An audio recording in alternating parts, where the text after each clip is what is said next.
Good afternoon, everyone, and welcome to Adyen's H1 2024 earnings call. My name is Josh Masser, and I'm Head of Investor Relations here at Adyen. I'm pleased to be joined today by our co-CEO, Ingo, and CFO, Ethan. For today's call, we'll start with a short discussion on our business performance and financial highlights for the period before heading into a question and answer session. For the Q&A, we ask that you please use the Q&A functionality at the bottom of the screen, and a reminder that the raise hand functionality will not be used. We ask that you leave your full name and the firm that you represent when submitting your questions, and we'll then unmute you to ask them live during the Q&A segment. Thank you.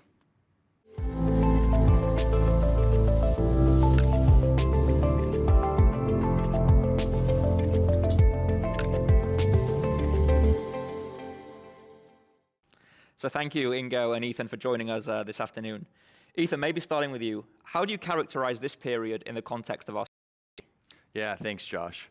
H1 was a strong period of growth for us, a period where we were able to grow in line with the building blocks that we shared back at our Investor Day in November. We're especially proud that we were able to gain market share, both with our existing customers as we expanded share of wallet, and also with new wins, ultimately leading to 24% net revenue growth year on year in the first half. Also, if you look deeper into where we're growing, we see that we're diversifying across more and more verticals. That can be seen in the fact that we had strong growth in each of the commercial pillars that we talk about.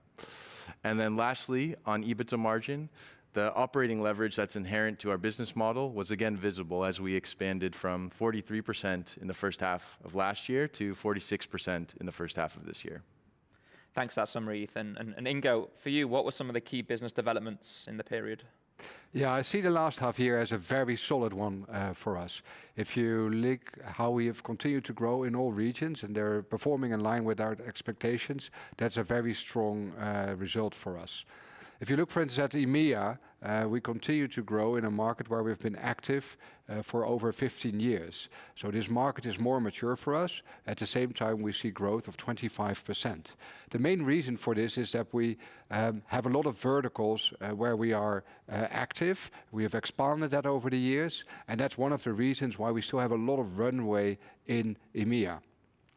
But also going to the US, if you look at North America, we grew 30% in the past period.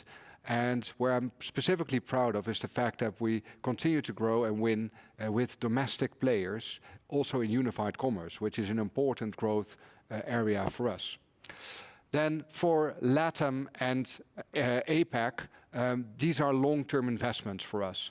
And given the fact that this has a long-term view, we are investing in our licenses. I'm very proud that we got the license in India after years of investment, but also very similarly in Mexico we got the acquiring license. So also there we are very well positioned for the long term.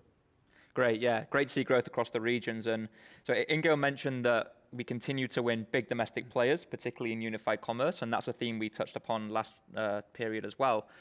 Ethan, can you maybe touch upon some of the other trends we saw in unified commerce this half? Yeah, I think our unified commerce offering is becoming more and more relevant as time goes by.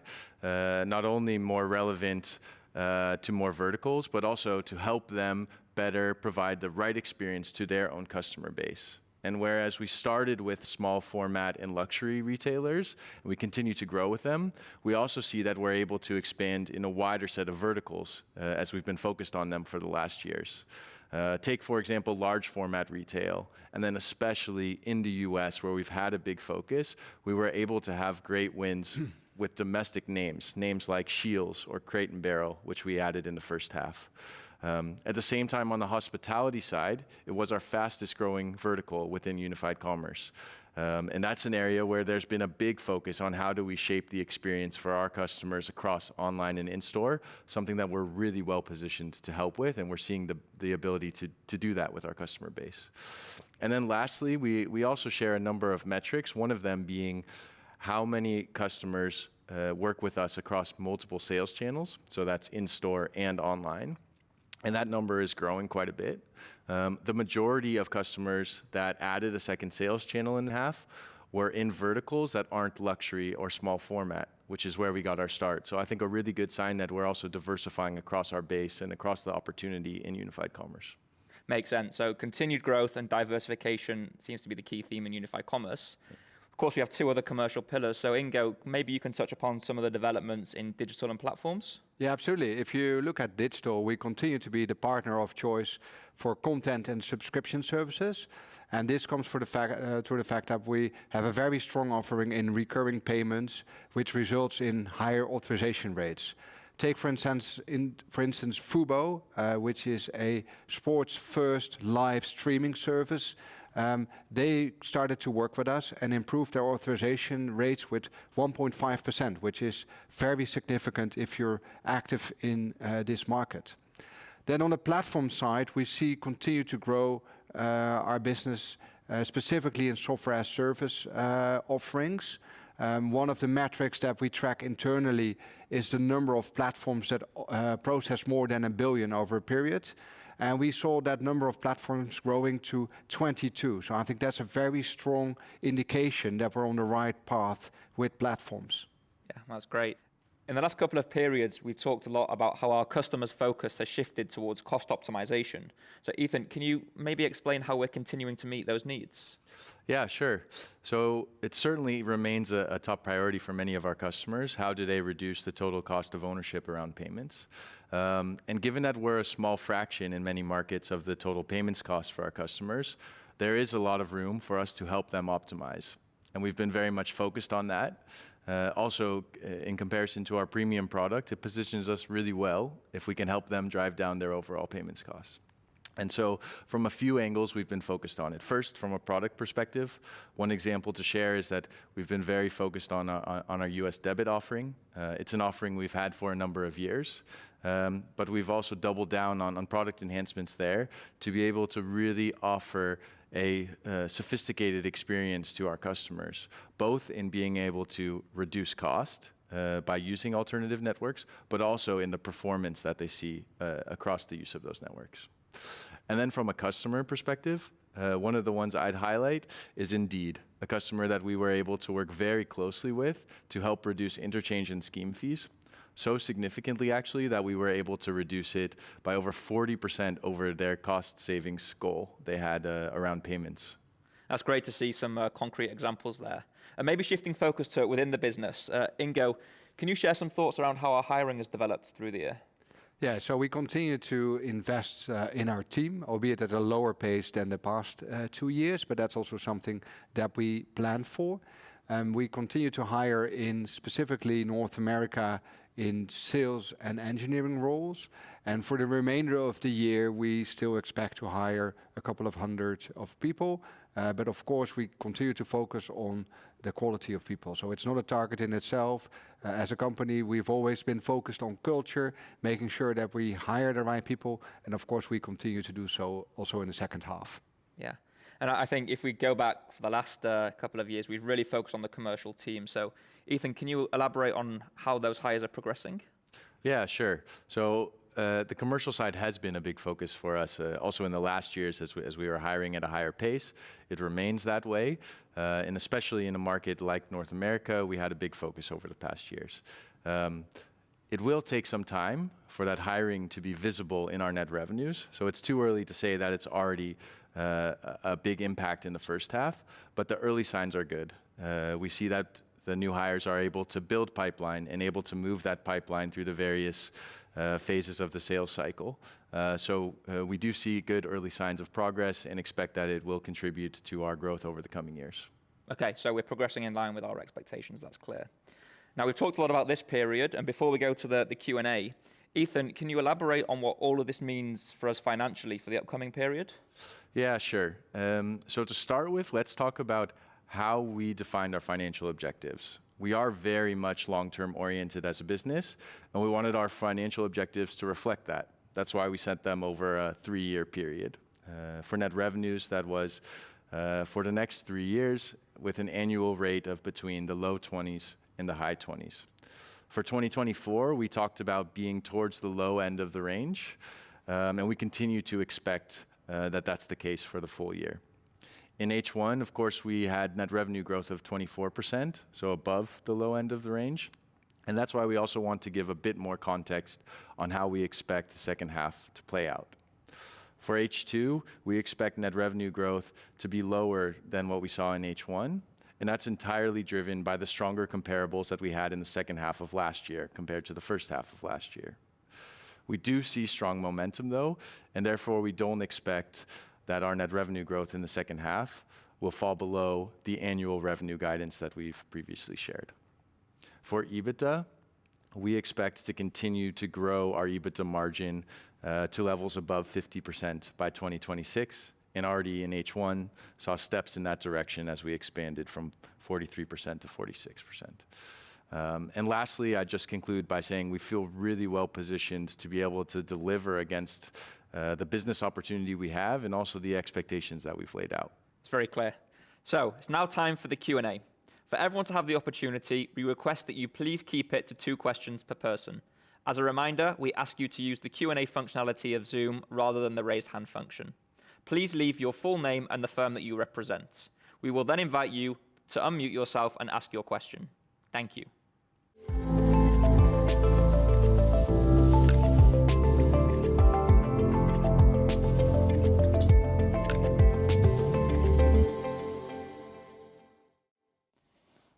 Just looking through the list. So the first question comes from Harshita Rawat from Bernstein. Harshita, please go ahead and ask your question. Hi, good afternoon. Can you expand upon your comments regarding reducing total cost of ownership for your customers? Maybe give us more color on what you're doing in your key regions. I'm thinking North America and Europe. I'm guessing in North America, debit routing has become an important focus area. And more importantly, have your efforts to reduce the TCO for customers also contributed to wallet share gains this period? Thank you. Yeah, Ethan, do you want to start on our TCO? Yeah, sure. So yes, calling out the debit networks in North America is certainly one way that we can do it. We've put big investment into improving that product over the last period. We've already had a strong product there, but even doubling down on that has been important. Giving our customers alternative routes to run transactions is often one of the ways that we can help them reduce costs. There are multiple other ways. There are ways to collect more data in the transaction to help reduce the costs. There's important work we can do around fraud and, of course, auth rates to help them either reduce costs or increase authorization levels. And all of that contributes next to, of course, the back office savings we can help them do by streamlining their efforts around the world and across channels. And then has it led to wallet share gains? Yes, certainly. We have a long way to go with our existing customer base. And so the opportunity is really there for us to expand and gain wallet share. And we continue to be focused on whatever their top priorities are. And TCO is certainly an important one for many of our customers. Great. Thanks, Harshita. Next up, we have Justin Forsythe from UBS. So Justin, please go ahead and ask your question. Thank you very much, Josh. Can you hear me? Yes, we can hear you. Awesome. Thank you, Ingo, Ethan, and Josh. Appreciate it. So a couple questions here from me. First, I wanted to talk about embedded financial services and the net interest income we started to see roll through the P&L. First, can you help us understand whether that was only in 2Q or if it was also partially in 1Q, just to understand the materiality and the phasing throughout the period? And I guess, is there also a benefit that you're getting from non-interest related embedded financial services income, such as interchange, instant payouts, or anything else? Secondarily, I wanted to hit US debit routing. So are there a lot of other competitors that have similar routing capabilities to Adyen? And are you integrated with each of the PIN debit networks in the US? Is there a reason why online debit shouldn't be a materially greater share of transactions in the US, given the lower cost? Thank you very much. So maybe, Ethan, you can take the first one on our net interest income, and Ingo, you can take the second one on US debit.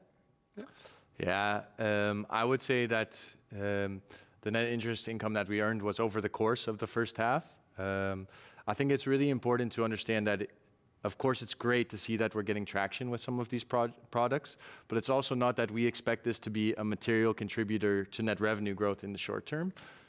So we continue to focus on building out the right product, on supporting our customers. And of course, some of the products have an interest component to them. That's why we also show it in our financials this time around.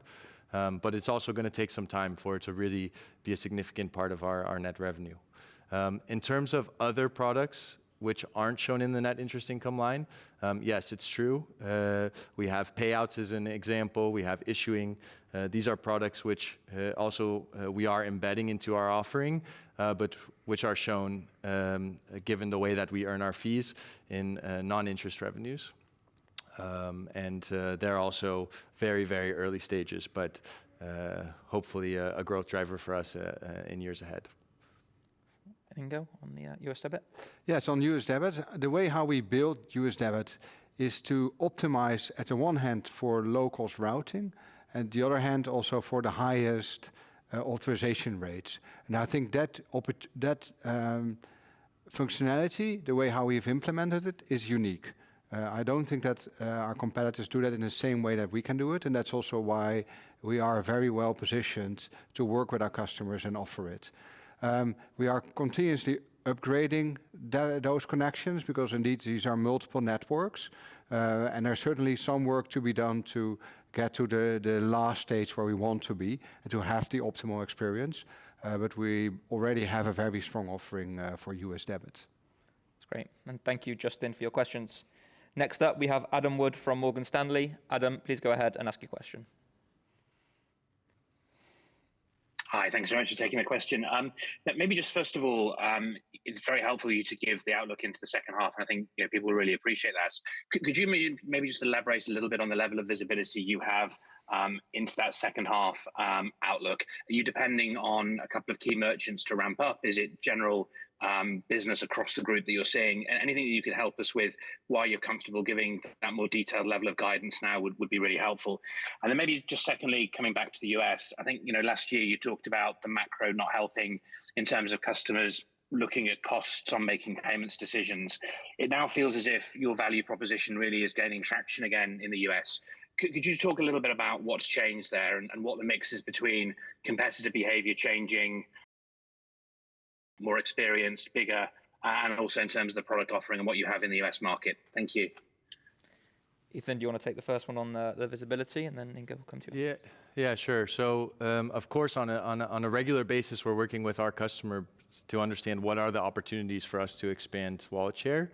Wallet share is the biggest opportunity we have to expand over time, but also in the short term. And if you look at where we think the most of the growth comes from in the second half, well, it's mostly across EMEA and North America, our biggest regions, where they also have the benefit of having all three commercial pillars live and very active. So first, if we look into the digital space, we see that content and subscription and delivery and mobility are verticals where there's a lot of traction, especially with TCO in these markets, and where we think we can continue to grow at a strong rate in the second half. In unified commerce, we've made very significant investments in the product over the past years, and that's allowed us to diversify into other verticals, not just now, but over years in the past. And that gives us the base of customers within unified commerce to be able to expand with. So we see strength there. And across platforms, platforms is a part of our business which is growing quickly and is becoming a bigger part of our overall platform every period, and therefore should continue to be a growth driver. In terms of why we shared a bit more, the guidance that we've given around full 2024 is that we'd be towards the low end of the range. And given that we're at 24 today, we wanted to give a bit more insight into then what we expect for the second half. And Ingo on the value prop? Yes, and on the value prop in the US, so I think in essence, our proposition in the US has not changed. We've also last year, we were in a very good position to help our merchants to be successful in the US. But indeed, we were also having discussions with them for their changed focus on cost optimizations. That's also where Ethan's story around total cost optimization, total cost of ownership comes into play. And I think we have very successfully showed what we can do, for instance, with debit routing, how we can help them to lower the total cost of ownership. And that's what you see reflected in increased volumes in the US. Of course, also there are competitive dynamics. If you look at last year, we heard some noise around other competitors being very aggressive on price. We always kept focusing on value, and I think that starts to pay off. And if you think about, have we really fundamentally changed something to our product offering? The answer is no, but of course we keep improving, and US debit is an example of this, that we have continued to improve over the past couple of quarters. That's clear. Thanks, Adam. Next up, we have Mohammed Moala from Goldman Sachs. Mo, please go ahead and ask your questions. Great. Thank you, Josh. Hi, Ingo. Hi, Ethan. Two from me. Thank you for that color around the outlook for the second half of the year. Maybe if you can just help us kind of bridge the gap on the cadence of that acceleration into the kind of high 20s by 2026. You talked about obviously landing and expanding with customers, but how do you think about new ramp-ups, but also are you dependent on any kind of recovery of lost market share from last year? And obviously also interested to get your perspective on this narrative around kind of slowing consumer spending and to what extent your businesses can weather that. And then secondly, could you elaborate a bit further on the India opportunity? You obviously announced the technology hub in Bangalore. And what are your kind of long-term ambitions there across the three pillars? And is there a playbook you're using from other markets you have entered, or how is India kind of unique and different? Ethan, do you want to take the first one on the cadence of our growth? Yeah, sure. So I think we tried to share where our growth comes from in any given year back at our Investor Day, where we laid out that the bulk of our growth comes from our existing customers, and the biggest piece of that is wallet share expansion. If you look into our current base of customers, we still have a lot of room to grow with that existing customer base. At the same time, we've been making big investments on the new sales side, and within new sales, we see promising progression from the people that we've been able to bring into the team. Ultimately, it takes some time for them to really realize their full impact within net revenues. And so that's also a big part of what we expect to be part of the acceleration that we see in coming years. So it's both the new win side and in our existing base, exactly the same as we laid out back at our Investor Day in November. Great. And Ingo, do you want to pick up on the India opportunity? Yeah, of course. So if you look at India, India is the result of years of investment, both on the technology side, bringing the data localization that is required in India, but also on the license side. So we're having a proposition now that is super interesting for the merchants that we work with. And we use indeed the standard playbook, how we go into a new country. So that playbook is that we help international merchants to go local. There's a lot of need for a solution in India. And if we are successful with that, so if we have onboarded and proven what we can do in a country, then also domestic merchants will be onboarded. But the focus first is on international merchants that go local in India. Great. Thanks, Mo. Next up, we have Hannes Leitner from Jefferies. Hannes, please go ahead and ask your questions. Yes, thanks. I've got a couple of questions as well. Maybe on the financial income, just a quick follow-up on the KPIs. Maybe you can provide some KPIs and that you expected payout ratio on interest to sustain it around 80%. So when you take the interest minus the expenses. And then the second question is maybe on unified commerce. Have you got the sense that some of your customers have slowed down the implementation of it, given the macro slowdown and their own cost increase? And did you see now there some acceleration on that side? Ethan, maybe you can take both those questions. Yeah, sure. I think first for the net interest income piece, I think it's really early days for us. So this is a few deals, not that we have this product out with a wide range of customers. So I think it's too early to say exactly where the pricing will come in. I think the important part we see is that we can make a difference with our customers with these products. And I think continuing to look at it from a product perspective and an overall holistic perspective of how we support them is going to be how we continue to progress. In terms of unified commerce, we haven't seen to date that customers have slowed down their willingness to go live. We haven't seen that to date. So we continue to work with them on how we can support them, whether that's a global challenge they face, a multi-channel challenge that they face. or even something as simple as operational complexity that we can solve for them, we continue to focus on that. Okay, that's clear. Thank you very much. Checking the next question. Next up, we have Fred from Bank of America. So Fred, please go ahead and ask your questions.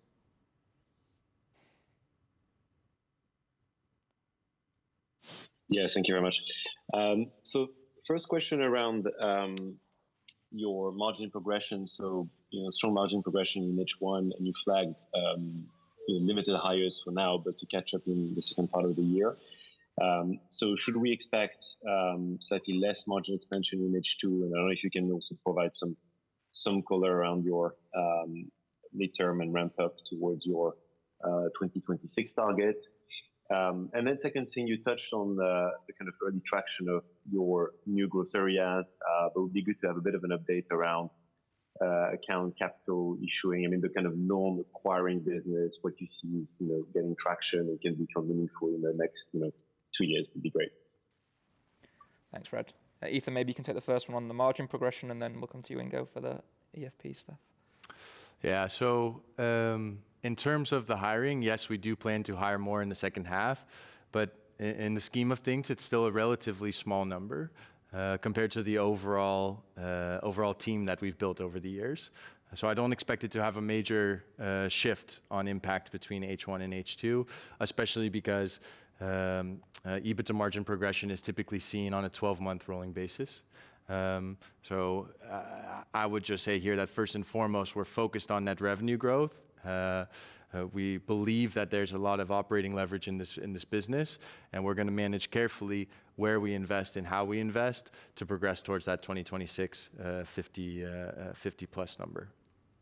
Thanks. And Ingo, traction on some of our newer growth areas. Can you maybe elaborate? Yeah, so we certainly have traction on the new growth areas. If you look at the financial products, whether that's capital accounts or issuing, the traction is there. But compared to, of course, our main volume, which is still payments, is still relatively small. So again, this is a long-term investment for us, but the traction is there, and we are very confident that we will grow this into the future.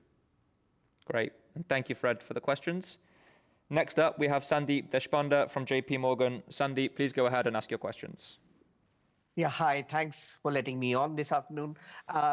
My first question is regarding unified commerce. I mean, Adyen has a very interesting product in unified commerce, and you had incredible growth in the early part of this decade or in the early years of Adyen in your unified commerce business. You see today that your digital and your platform businesses are growing much faster.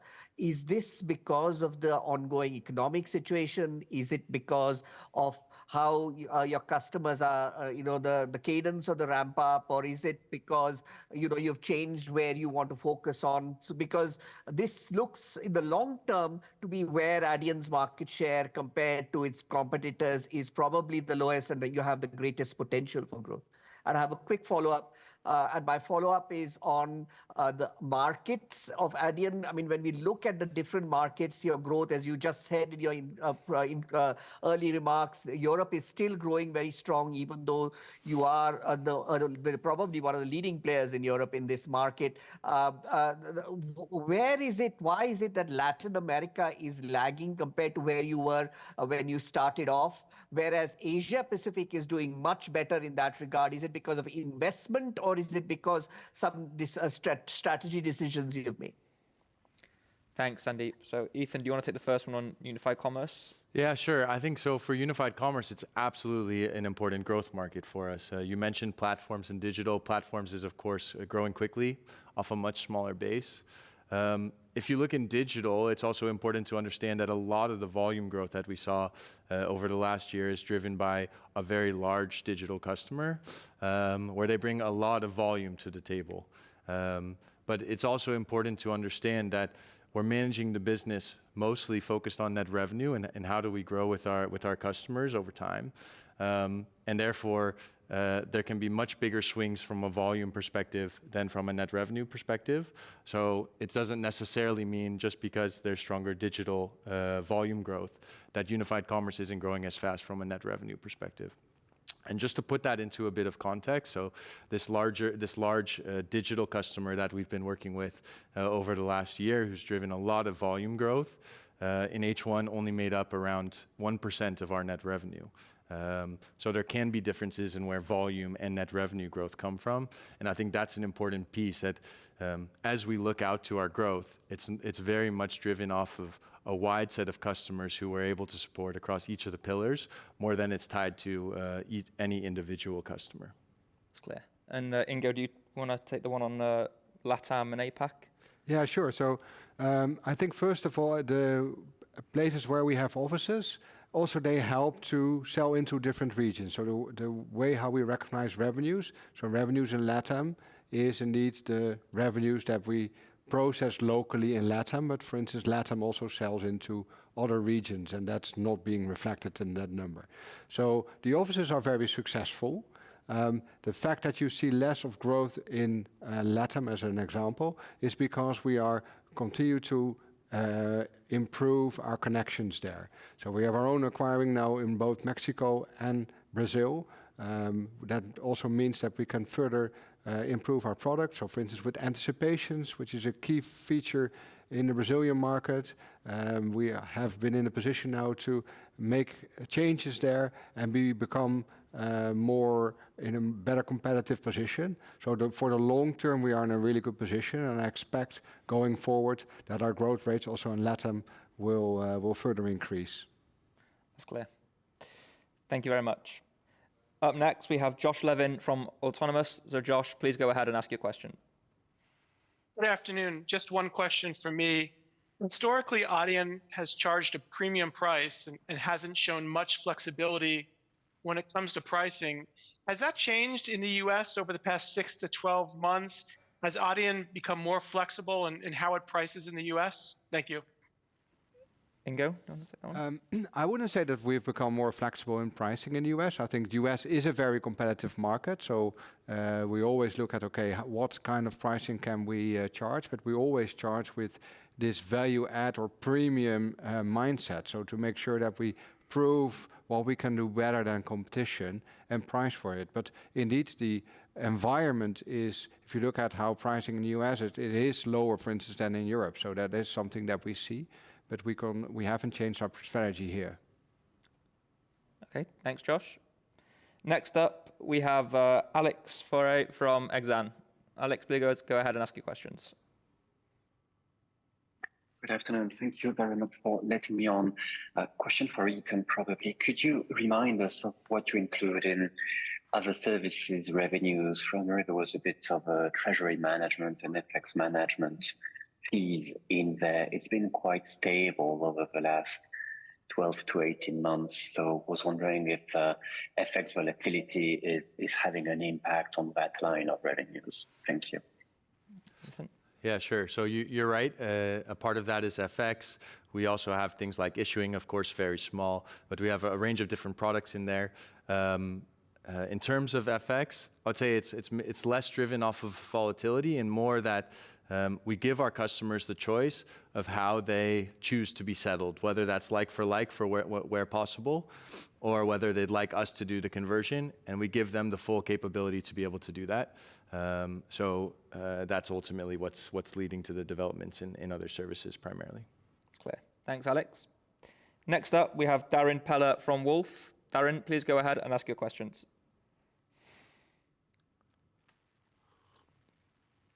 Guys, thanks. Just when considering trends into 2025 and 26, I know we touched on this for a minute before, but if we could just revisit how you're seeing the early progress around the incremental sales you've hired over the last 12 to 18 months. So, top of funnel, type of work being added, how productive they're being, and just how it gives you conviction, if it adds to the conviction for the 25 potential growth acceleration. And then a quick add-on would just be, again, I know you don't run the business around take rates per se in terms of managing to it. It's more of an output. But overall, I mean, we did see better than prior quarter trends. And so I'm just curious if you could help unpack a little bit of what the underlying drivers are in strength there, if around land and expand or mix or anything else. Thanks, Darrin. Ethan, do you want to take both those? Sure. So first on the people that we've hired, what we see is we track a few things. We track what is the pipeline that they're able to build, how do they move that pipeline through the various phases of our sales cycle, and then of course we track what does that ultimately mean for realized margin. Given what we've shared in the past, it does take quite some time until we see the real impacts of realized margin. First, because their new wins need to go live, but then secondly, they need to ramp up, and our land and expand model needs to play out. So what we can see more is the opportunities they're creating and how they move those deals through the pipeline. And that looks on track to the things that we've seen in the past when we've brought in new sales hires.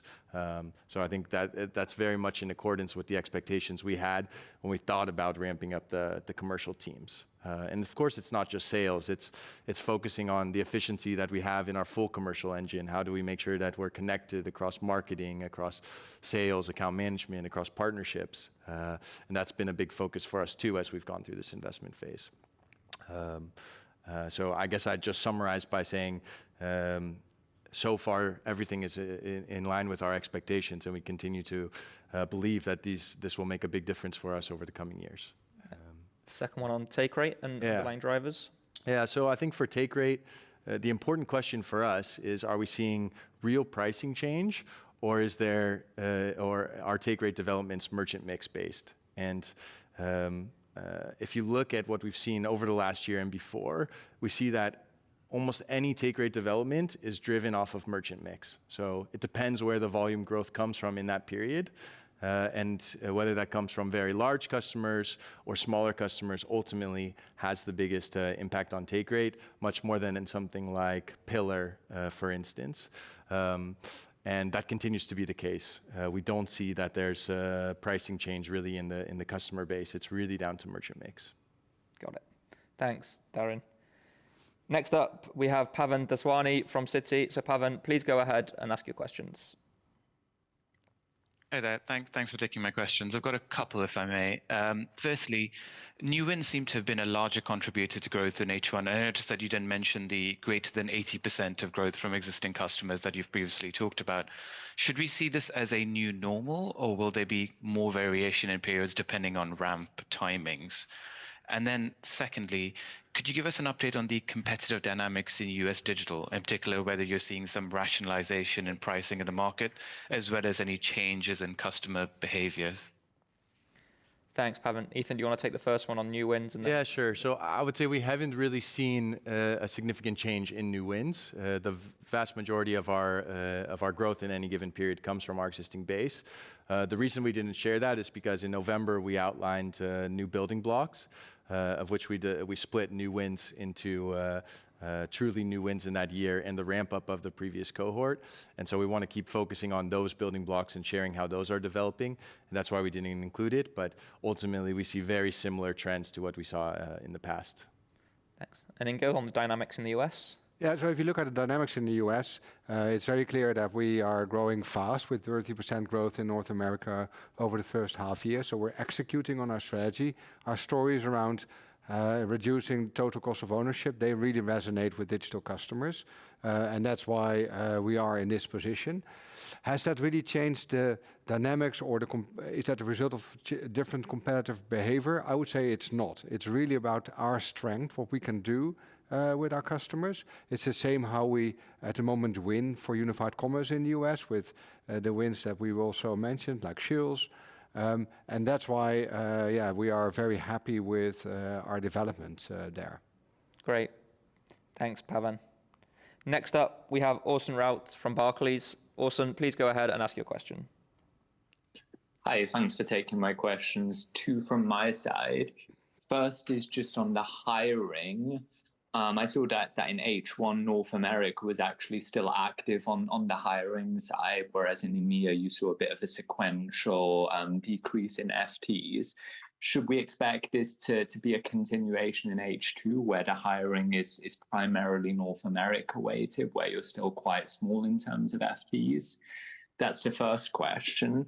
Then the second would be on the platform division. I saw in that division that sort of backing out the eBay trends, it seems that eBay actually saw a bit of a sequential improvement in Q2 over Q1.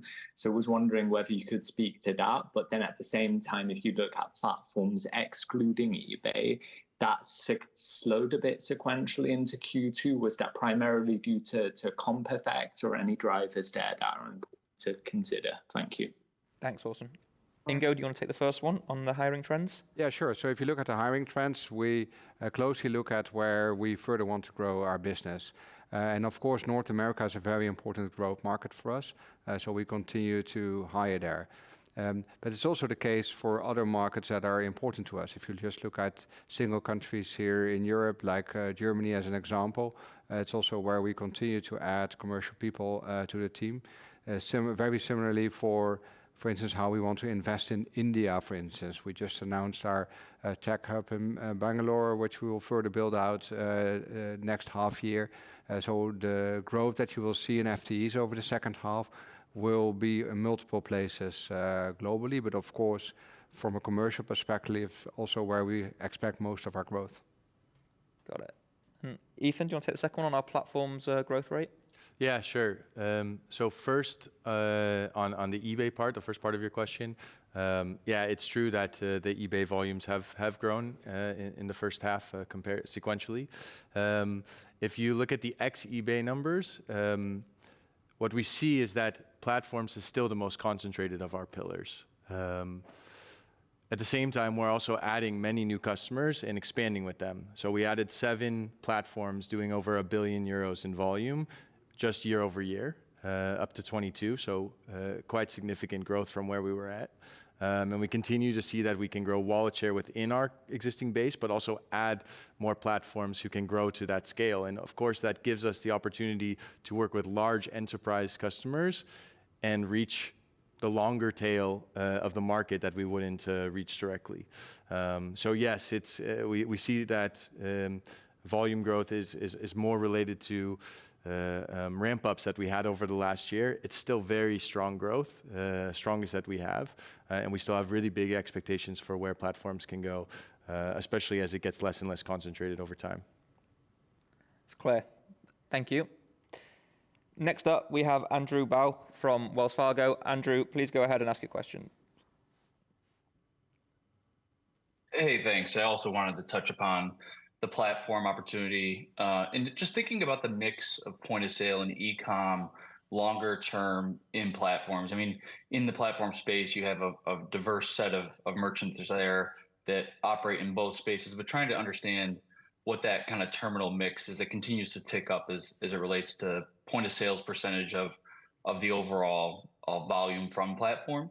And then my follow-up was, as we think about the FTE hires planned in the back half of the year here, could you give us a little bit more color? I know you said that the hiring will be targeted in areas where you have a commercial focus, but just trying to think about the composition of those FTEs as it relates to the overall cost per head.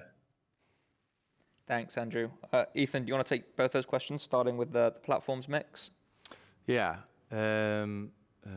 sure. So for platforms, yeah, indeed, the question around what's in person and what's online, I think where we see a really big differentiation is with platforms that have a real unified commerce need. And I think if you think about most of the verticals we're going after within the SaaS space, who are seeing the opportunity to embed payments and then financial services more broadly, almost all of them have an in-store component. So it's a really core part of our offering.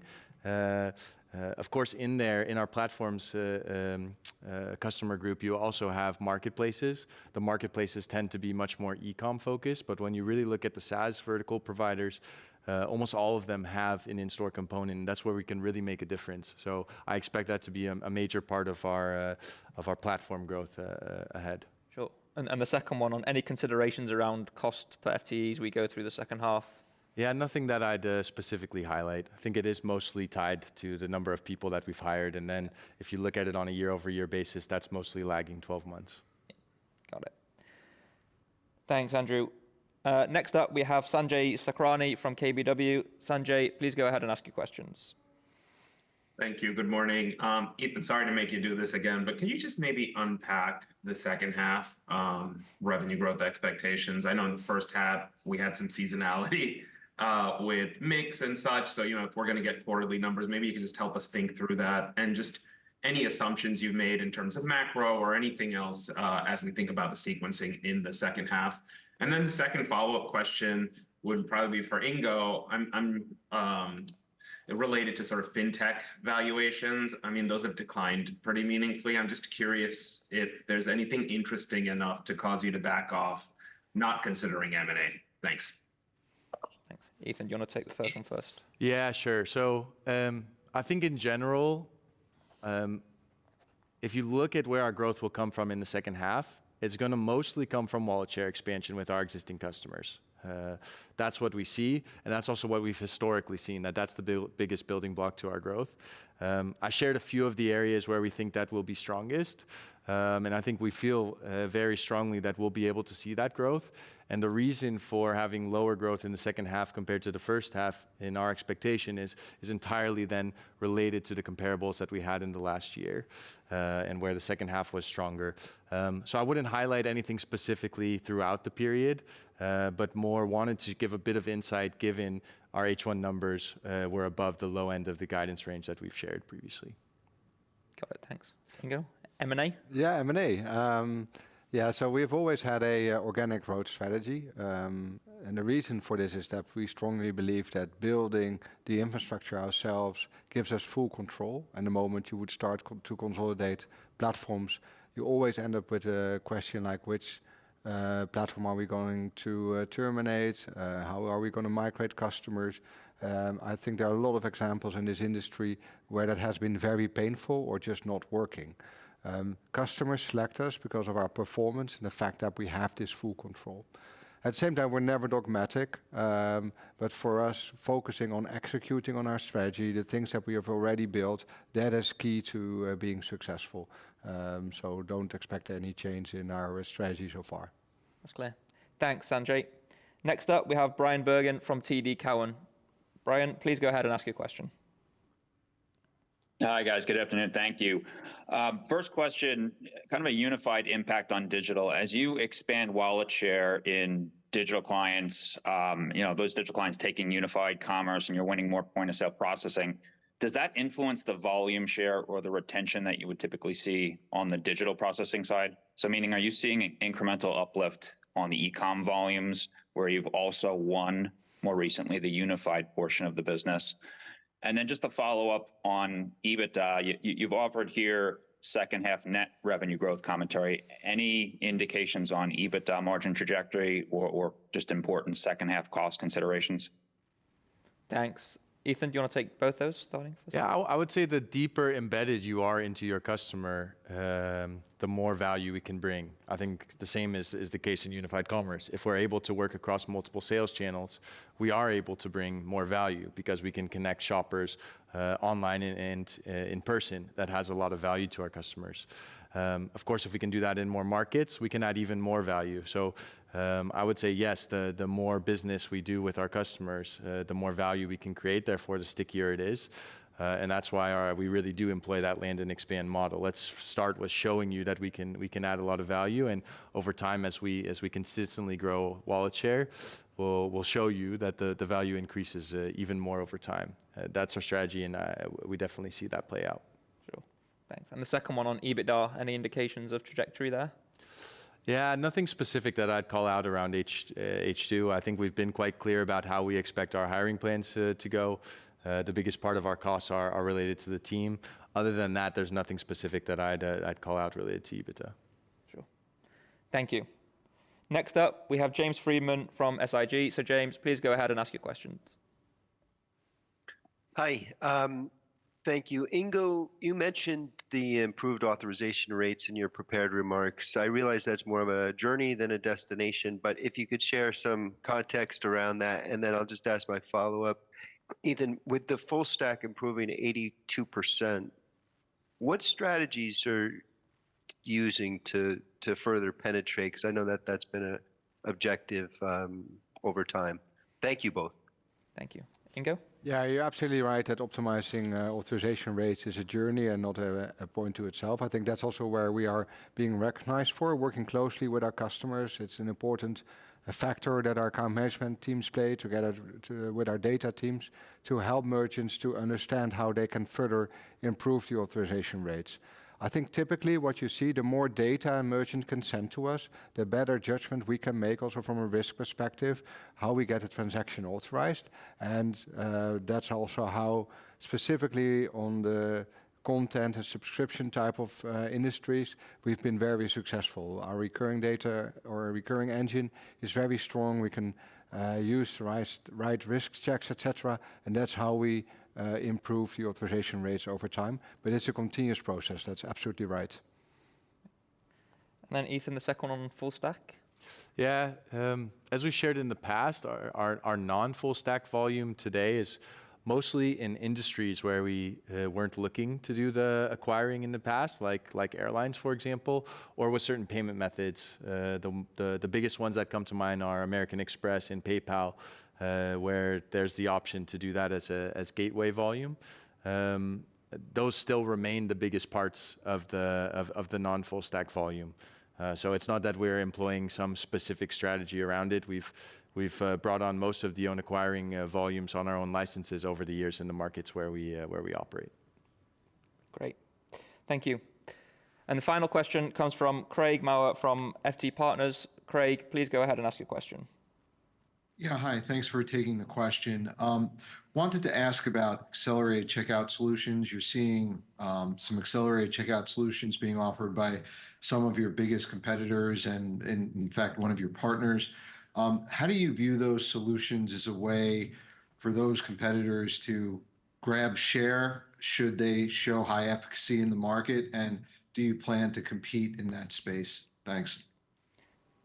Ingo, do you want to take that one? Yeah, absolutely. Yeah, so of course, what we ultimately want to achieve together with our customers is to make sure that they have a frictionless checkout. So I think all the initiatives that we see around us that can help to improve this checkout is something that we will embrace. That's also things we're working on ourselves. So this is absolutely the direction that this industry is taking. And therefore, we also closely follow what others are doing to make sure that we have a proposition that is better than what's out there. Clear. Well, thank you very much both. Unfortunately, we've run out of time there. So thank you everyone for joining us today. And of course, if you have any follow-up questions, then please don't hesitate to reach out to the IR team here at Adyen. Thank you very much and have a great day.